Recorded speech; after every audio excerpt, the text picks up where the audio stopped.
Have you ever wondered how inbred the Habsburgs really were? What women in the past used for birth control? Or what Queen Victoria's 9 children got up to? On the History Tea Time podcast, I profile remarkable queens and LGBTQ+ royals, explore royal family trees, and delve into women's medical history and other fascinating topics. Join me every Tuesday for History Tea Time, wherever fine podcasts are enjoyed.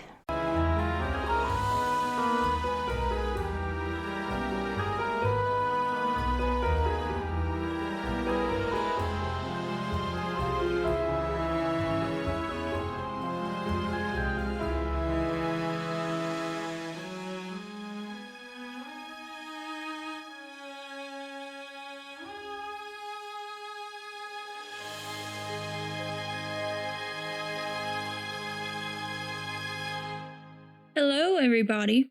Brenna here. And also Brenna again. And this is the Mystery of Everything podcast.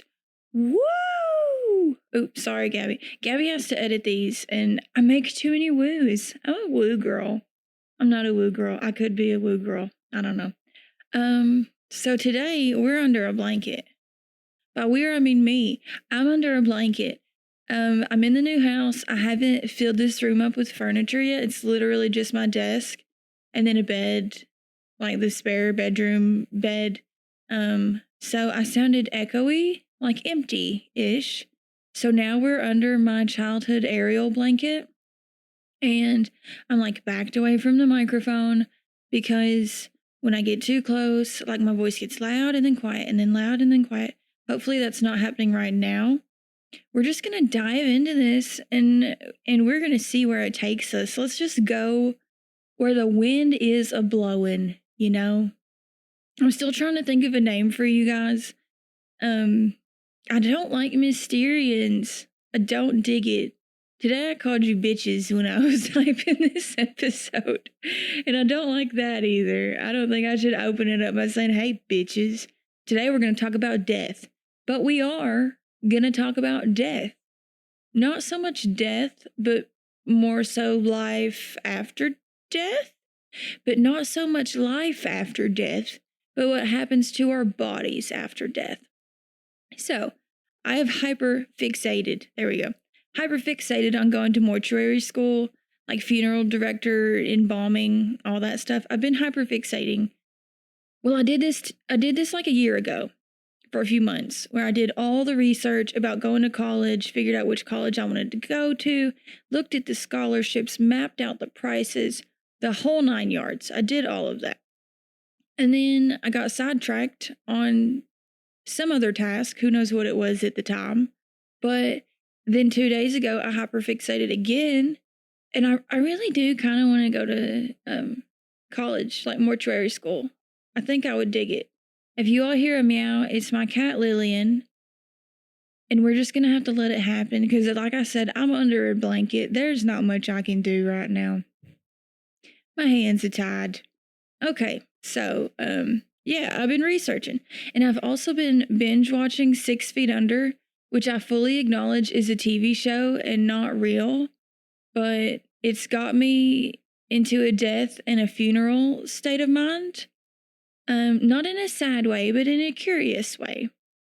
So, what do they do to our bodies after we die? How do they fix our faces if we die in like a super fucked up way? What did they use in the past that we no longer do anymore? These are the questions that have haunted me, but now I have answers. And if you've ever found yourself curious about this topic, now you have answers too, or you will, if you hang out with me for the next however long this episode takes. And it shouldn't take long. Today's not a long one because I don't have Gabby to get me all sidetracked because we know Gabby's the queen of sidetrack. I'm just kidding, it's me. Hi, I'm the problem, it's me. Bet you didn't expect that T-Swift slide. Okay, diving in. Let's do it to it. We're going to start out by jumping into the past. We're going to begin at the beginning of embalming. Okay, so embalming is nothing new, contrary to what you might think. It's been practiced essentially everywhere in the world throughout history. We all know about the mummies in Egypt and how well they were preserved. They used embalming. They would begin with the removal of the organs, although not just anyone could do it. During the first dynasty, 3200 BC, around that time, there were specific specialized priests who did the embalming and mummification. So once the organs were removed, they would have to dry the body. Then they would cover the body with a chemical compound that was called natron. Also, talkdeath.com has all of the information on this, so I recommend heading over to their website if you're super curious. So this process of mummification, the key component when it came to Egyptian mummies was their removal of all of the moisture from the body. This final dried form is what prevented the decay we would normally see. They preserved their dead for religious purposes, with the goal of preserving them as lifelike as they could. Because of their dedication, we can look at these mummies 3,000 years later and pretty successfully tell what they would have looked like at the time of their death. So above, I have a picture. You can see one of the best preserved Egyptian mummies that we've ever seen. And I will post this so you guys can see it too. Her name is Meritamen. She was the daughter and the wife later in life of Pharaoh Ramses the Great. Yes, you heard that right, but like level with me for a second. Incest was actually pretty common in ancient empires. So let's not focus on the incest of this. Let's focus on her. She was a singer, a priestess, a dancer, sistrum player. She held many titles. She was beautiful, and she is very well preserved. Like if you look at the picture of her, you can see her features, what she would have looked like, and she looked beautiful. Granted, mummification version of her is, she looks dead, but you could tell what she would have looked like when she was alive, which I think is pretty cool. I think you all will think it's pretty cool. We think Egyptians began to practice mummifying the dead intentionally around 2600 BCE during the 4th and 5th dynasty.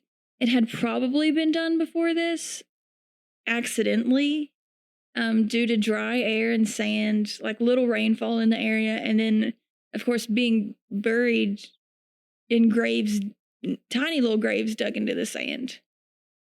So this mummification continued to develop. And then we go 2,000 years into the future, into the Roman period, and it's still being used.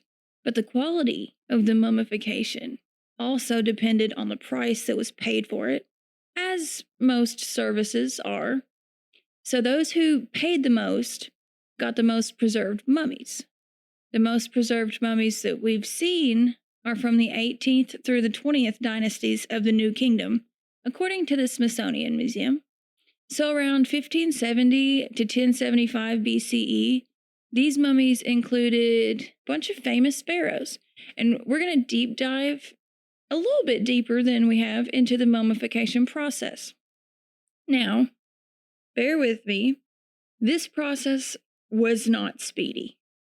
It took 70 days.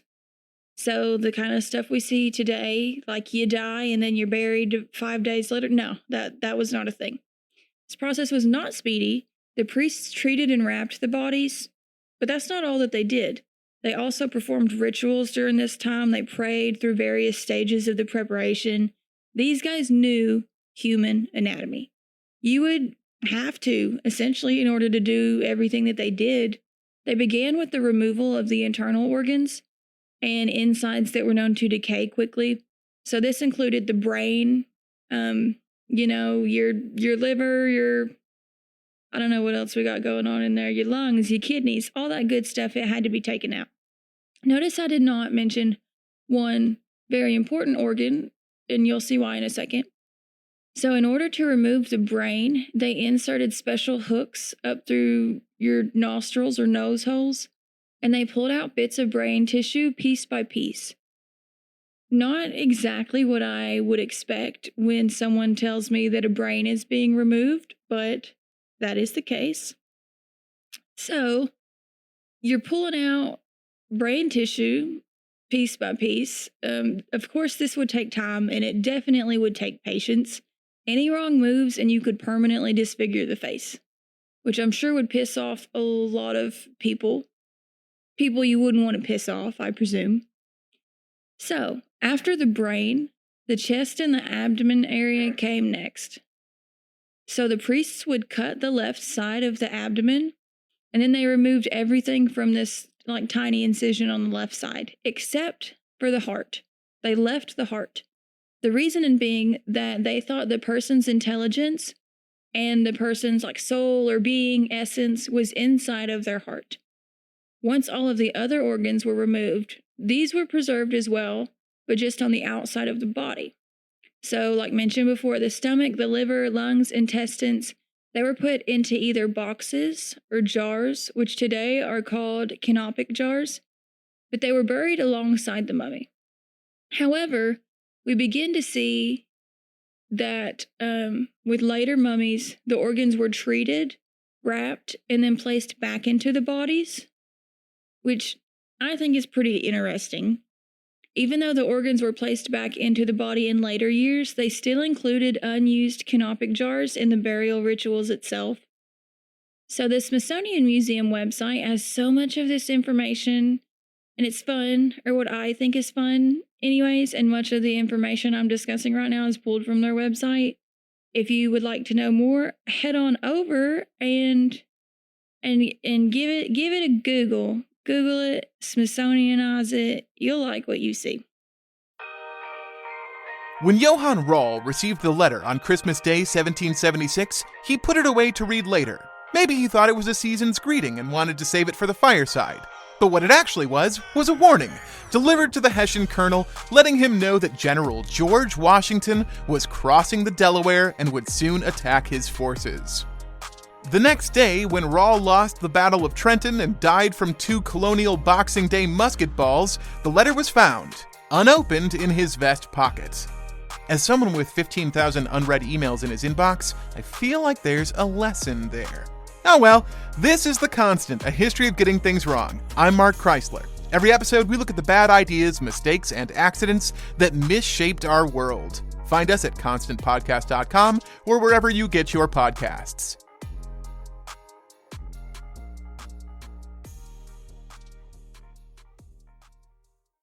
So this is History Uncovered, and I'm Kalina. And I'm Austin. We are the co-hosts of the show. History Uncovered is a podcast presented by All That's Interesting, where we both are writers. We cover all sorts of topics: true crime, unsolved mysteries, history, folklore, the paranormal, you name it. We've been doing this now for more than 100 episodes, covering a wide range of topics, and probably something that's bound to be interesting for everyone out there. Absolutely. And in addition to our normal episodes, we also do a history happy hour about the recent news in the world of history and archaeology, which we cover daily on the site, as well as important historical anniversaries. We also have done some special series. We've done one on the Titanic, doing one on Jack the Ripper, done one about some famous UFO sightings. So if all of that sounds like something that might be interesting to you, and you like having a good time, learning new things, and maybe laughing or just groaning at some bad puns, check out History Uncovered everywhere you get your podcasts. So far, we've discussed the removal of the brain and the removal of the organs. What's next? The removal of moisture, of course. We mentioned they covered the body with a chemical compound called natron. But what is natron? It's a type of salt. The drying properties of this salt are absolutely amazing. So if you cover the body in this, along with placing some packets of it inside the body, all the moisture in the body is going to get drawn out.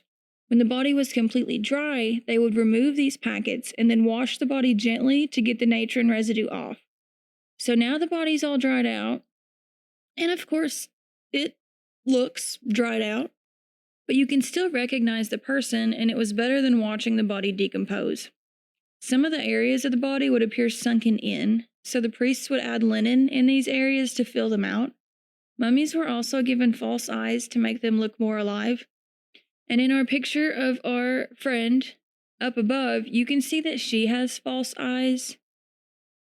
I don't know how I feel about it. Really. I don't know. You all take a gander at it and then let me know how you feel, because I am unsure. So, now that we have removed the brain, we've preserved the organs, we've dried out the body, and we've filled in the sunken parts. Next up, the wrapping would begin. Hundreds of yards of linen per body. Hundreds.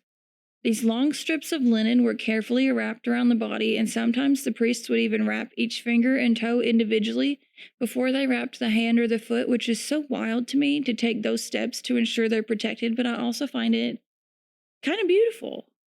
I don't know, like, they really took pride in their work, which I appreciate. In order to protect the dead, the priests would also write prayers along some of the strips of linen, and they would place like an amulet inside the wraps for protection while the person is on their journey from death to wherever they thought they went afterwards. So sometimes, more often than not, the priests would also place a mask over the person's, over the person's face, but between the layers of head wraps. So not like on their immediate skin. They would have a few wraps there, and then they would place the mask. And they would also pour warm resin between multiple times throughout this process. So like they would put some cloth or some wrap, they would pour warm resin, they would continue to wrap, and then repeat the cycle. Whenever they got to the final cloth or shroud and put it in place, they would secure it with linen strips. And then, boom, the preserved mummy is complete. Then came tomb preparation, but that is a whole other can of worms that we're not diving into that today, guys, because that's a lot. It started before the person even died, and then you're like a ticking time bomb. No, not today. So, different from the Egyptians, other areas of the world didn't catch on with embalming until much later. Europe, for example. Embalming wasn't a common practice in Europe until the Middle Ages and the Renaissance. This is where science and medicine began to have an influence on the death care practices, not to mention that bodies were needed for dissection to study. We can thank William Harvey for the first use of chemical injections to preserve the body in the 17th century. William Harvey was an English physician who was one of the first people to study the circulatory system in extreme detail. He accomplished this by injecting colored dyes into the veins and arteries of cadavers. Wow. Very cool, in my opinion. And then we have another William to discuss, a William Hunter. He was a Scottish surgeon. Say that 12 times fast. And he would be the first to apply the knowledge of the circulatory system to embalming techniques. He even wrote a report on methods deemed appropriate for embalming in order to preserve the bodies for a burial. William Hunter's brother, John Hunter, would offer these embalming services to the public. So we began to see the demand for embalming increase in the 1800s. People were traveling more, dying further away from home, needing to be transported back home, and there was also increased availability, which helps a lot, of course. Fun fact! Brenna's fun facts. We're adding in a fun fact. I need to get like some kind of song that plays when I have a weird fun fact to add to my stuff. So Leonardo da Vinci is thought to have used embalming to ensure he could make detailed anatomical sketches. Did you know that? If you didn't, now you do. The more you know. Okay. So in the U.S., embalming didn't become popular until the Civil War era. Demand was high during this time, not only for sentimental reasons, but also for practical reasons. Soldiers died in battle, far away from home. Families of these soldiers wanted their men brought back home to them for a proper burial. Makes sense. They wanted to see their loved one's face again and to display their body for services so people could come and pay their respects. And of course, without embalming, these bodies would decompose long before ever making it home. They also thought during this time that dead bodies would spread disease when decomposing, adding another reason for the rise of embalming. During this time, there was a man named Dr. Thomas Holmes who was doing some experimenting with various embalming techniques. On May 24th, 1861, 1861 does not sound right. We're going to go with 1861. Sorry, it's hot as hell under this blanket. It's getting to my head a little bit. I'm starting to sweat. I'm already hot, though. This whole having a baby growing inside of you stuff makes hot flashes like an extreme. It's a lot. Anyways, who are we talking about again? Oh, yeah, we're talking about a man named Dr. Thomas Holmes. And then him doing some experimenting with embalming techniques. So May 24th, 1861, there was a Colonel Elmer Ephraim Ellsworth. That's a lot of E's. I like it. He was killed while removing a Confederate flag from a hotel in Virginia. This man had been a friend and colleague of President Abraham Lincoln. So Dr. Holmes went to Lincoln and offered to embalm Colonel Ellsworth for free of charge. He was then laid to rest in New York City Hall so other soldiers could pay their respects to him. This embalming was a huge success. Dr. Holmes got quite a bit of attention from it. He was then commissioned by the Army Medical Corps to preserve all the bodies of the Union officers who were to be sent home. President Lincoln then sanctioned the embalming of all of the fallen Union soldiers. Dr. Holmes apparently embalmed over 4,000 soldiers. President Lincoln's body was also preserved using this same method of embalming when he was murdered in 1865, making him the first U.S. president to ever be embalmed. Side note, President Lincoln's body was transported around for public viewings for 2 weeks. Yes, for 2 weeks, through Baltimore, Harrisburg, Philadelphia, New York City, Albany, Buffalo, Cleveland, Columbus, Indianapolis, Michigan City, and Chicago. What? Like, I'm all for funeral services, but sometimes you just need to let people rest. I don't know. Maybe I'm wrong. I don't know. That sounds like a lot. His body left Washington, D.C. on April 21st and then arrived in Springfield, Illinois, where he was buried on May 3rd. So, arsenic. We're going to talk about arsenic. Arsenic was mainly used as embalming fluid until the 20th century.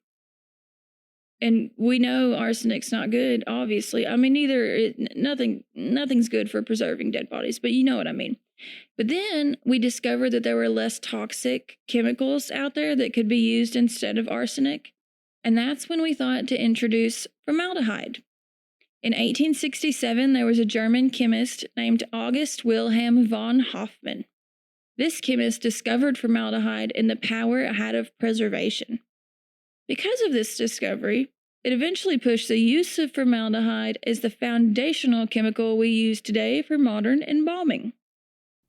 Hello everyone, Takuya here. And I'm Gabby.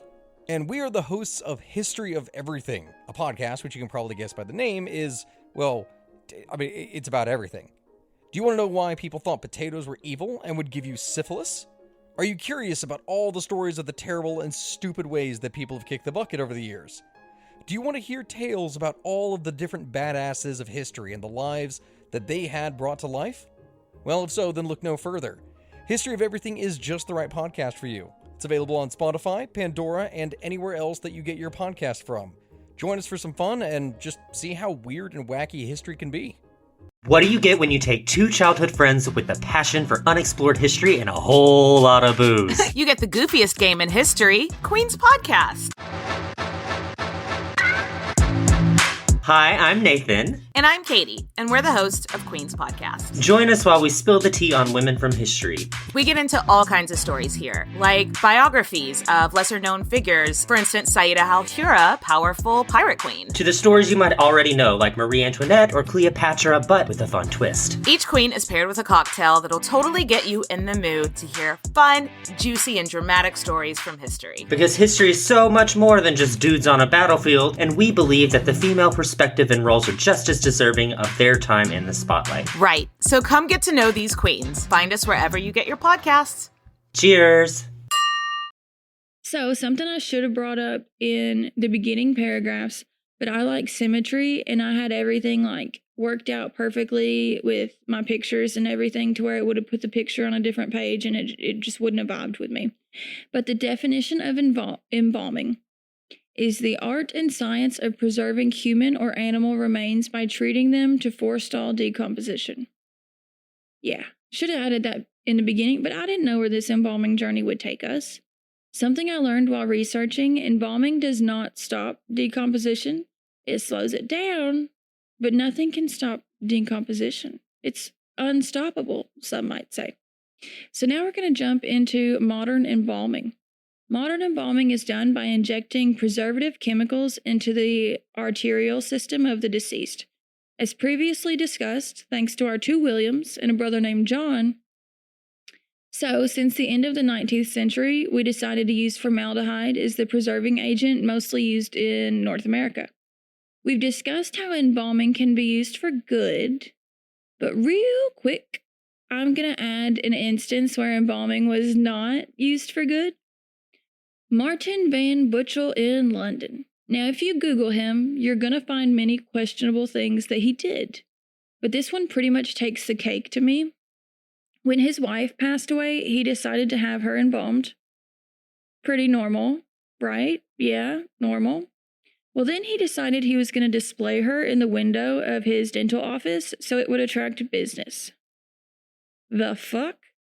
He said his wife told him in the will that that's what she wanted, but I have my doubts, people. I have my doubts. I have no proof, but I have my doubts. Anyways, back to business. I had to know that, so you had to know that by default. Modern embalming. You've died, your loved one called the funeral home, and then they picked you up. What happens once you're there? First, you're placed on the mortuary table with your head elevated on a head block. This is done by an embalmer, whereas in the past history, we've seen embalming done by religious persons or by surgeons. The embalmer confirms that you are indeed dead. He checks lividity, clouded corneas, and rigor mortis. Next, you're washed very thoroughly with a germicidal solution and some disinfectant. While cleaning you up, the embalmer is also going to relieve your rigor mortis, so they're going to move your limbs around and massage your muscles a little bit. Small caps will be placed in your eyes below the eyelids to ensure that they remain shut, or they can also be like sewn shut or glued. They could be glued. But to keep your mouth shut, they will use a suture where it isn't visible. This is called setting the features, and it is very important to ensure that you look as much like you as possible. But what if your face is messed up? What if you were like hit in the head with a golf ball or something dramatic that leaves you disfigured when you pass away? For the most part, they can fix that. This is where restorative art comes in. This all has to be done before the embalming fluid enters the body. They use things such as tissue filler for areas of your face that are sunken in, wax for areas that maybe started decomposing, or if parts of your face are missing. And they also use stitches and sometimes even super glue. There are some things that embalmers cannot fix, though. Like, they're amazing. They are good at their job. They are not miracle workers. Or, I mean, they are, but humans are limited to what we can do. So, I read about something called tissue gas, also known as Clostridium perfringens. Don't come for me if I fucked that up. Tissue gas comes from an organism that duplicates itself every 6 minutes. This, inside of a dead body, can make it look completely different within a matter of hours. Also, it's extremely contagious. So if it gets onto one of the embalming instruments and then spreads to other bodies, well, let's just say that it's not good. Another struggle is dismemberment. Tiny things are fixable. Some things, like a fully decapitated head, if it's a clean cut, fixable. But let's say you were hit by a train and then the tracks just sliced you right down the middle from like your head to your lower half. Unlikely that you can be restored unless someone is like absolutely amazing at their job. Also, serious burns on the face are nearly impossible to fix. Another thing, jaundice. So let's say you're yellow from jaundice and then too much embalming fluid gets pumped into you. Well, now you're green.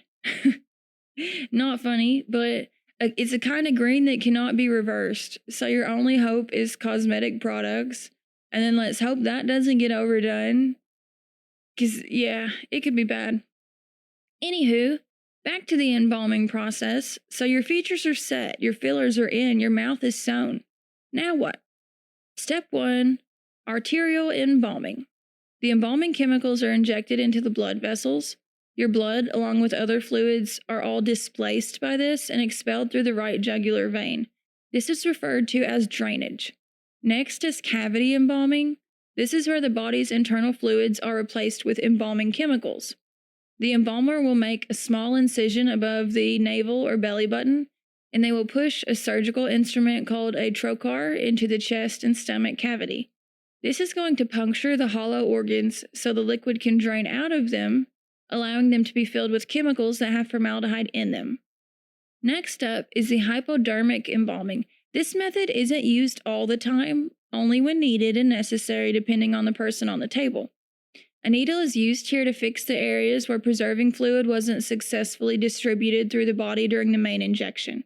The final step in embalming is called surface embalming. This is another method that is only used as needed. It uses embalming chemicals to preserve and restore areas directly on the skin's surface. You'll see this method used a lot more when there is damage to the skin from accident, illness, or decomposition. So, if you have an autopsy performed, chances are that the cavity embalming won't really be necessary. The pathologist who performed your autopsy most likely removed your internal organs to inspect them and to try to figure out how you passed. These organs could have been incinerated or preserved with chemicals like embalming fluid. If they were not incinerated, they are most likely returned to the body, with the possible exception of specific organs that could be needed for later examination in certain areas. Your organs will be placed in plastic bags and then placed back into the body inside of these bags. So they're going to put these plastic bags back into your body cavity, and then your body's going to be sewn shut afterwards. I don't exactly love the idea of being buried with my organs inside a bag, but this does happen often, like it's common practice. And if your organs were not placed inside your body cavity, sometimes they're still kept inside a plastic bag and buried with you, but at the foot of the casket. So if you have no organs inside of you, sometimes they will fill you up with cotton batting inside. So you got empty space in there, they need to fill it up with something. They're going to fill it up with cotton, or in some cases, even newspapers to fill the empty space before sewing you back.